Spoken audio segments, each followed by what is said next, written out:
Hello, we are the Mitos, and today we're going to be talking about applying a chi-square test. And my name is Ivana. I'm David. And I'm Riker. And I'm Lily. Okay. Lily's recording. And we're going to apply the chi-square test and figure out if two genes are linked or they independently assort. So we're going to be describing how linkage and independent assortment are different and how a chi-square test can determine that. To start off with, we're going to be explaining. Can you see me? To start off with, we're going to be saying stating the law of independent assortment, which states that individual hereditary factors will sort independently during gamete production, giving different traits an equal opportunity of occurring together. Next we have your standard meiosis and your crossing over meiosis as well. With your standard, you're going to get a moderate spread of just your dominant and your recessive and recessive, whereas with crossing over, you wind up having different possibilities where you have a recessive dominant recessive, all dominant. This is where we go into when we're talking about our recombinant, where we do the crossing over. We have different offspring from the parental, and this one is our non-recombinant, where they would be similar to our parental outcomes. We're going to show you a linkage example. And this is a basic linkage example which we are describing two traits for fly, which we have eyeless flies that don't have eyes, and then miniature wings flies, tiny wings. So these are our two traits in which we'll be explaining phenotypically and genotypically.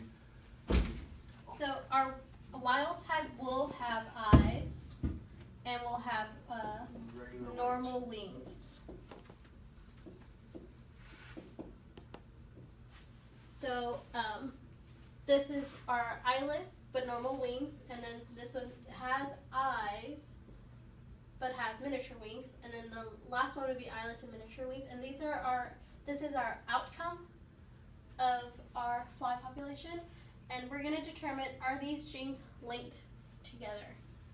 So to start off with, we're going to begin with our hypothesis, which is our null hypothesis, and we're going to see if the two genes are linked together or not linked together. We should have this 1:1:1 ratio, so our expected should be 50-50-50 for each trait. So when we actually go to back to our chart, each one should have 50, 50, 50, 50, and this would show our 1:1:1 ratio. This is our observed, this should be our expected, and then now we're going to go and use our chi-square test to determine that. After all this fancy math, we add it up, and our chi-square value would be 2.2. So we go into our degrees of freedom, and we go back to this one. We have 4 factors, so our degrees of freedom is your x minus 1. Since we have 4 factors, it's 4 minus 1, so our degrees of freedom is 3. So now we're going to go to our p-value chart. Our p-value was 2.2, and since this is our degrees of freedom on 3, we're going to see where 2.2 fits into r squared, and it would be probably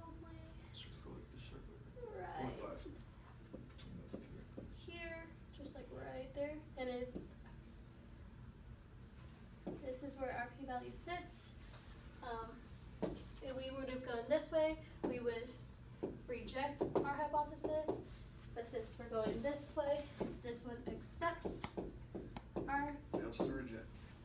So we are going to accept our null hypothesis. We're going to fail to reject our null hypothesis. whatever. It means all the same thing. We're gonna accept